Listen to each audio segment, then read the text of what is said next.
Usap-usapan na may new girl na raw ang aktor na si Richard Gutierrez matapos ang breakup rumor nila ng actress na si Barbie Imperial.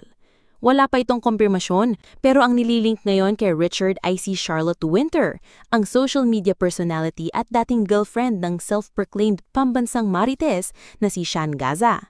Base sa kumakalat na chika at ilang posts sa Facebook at TikTok, magkasamang dalawa sa isang resort hotel sa Batangas.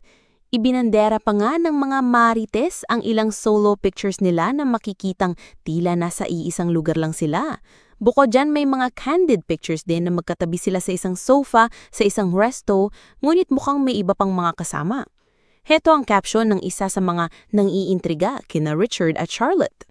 Viral, Richard Gutierrez may bagong GF at hindi na si Barbie Imperial? Bagong GF ni Richard, dating ex ni Sean Gaza na si Charlotte Winter? OMG! Kaya pala tahimik ang si Sean sa hiwalayan nila dahil ang ipinalit sa kanya, tuhod lang siya.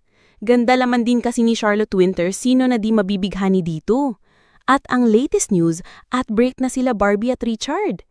Richard at Charlotte Winter nagsama sa Vineyard Resort, Batangas. Narito naman ang isa pang trending na post sa TikTok.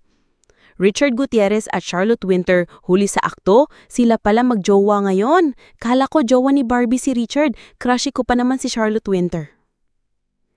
Hindi pa malinaw kung tunay o baka naman edited ang mga nasabing pictures. Magugunitan nitong taon lamang nang kumpirmahin ng aktor na nagde-date sila ni Barbie. Ngunit noong nakaraang buwan lamang ay biglang naglabasan ng mga chismis na nag-break na sila.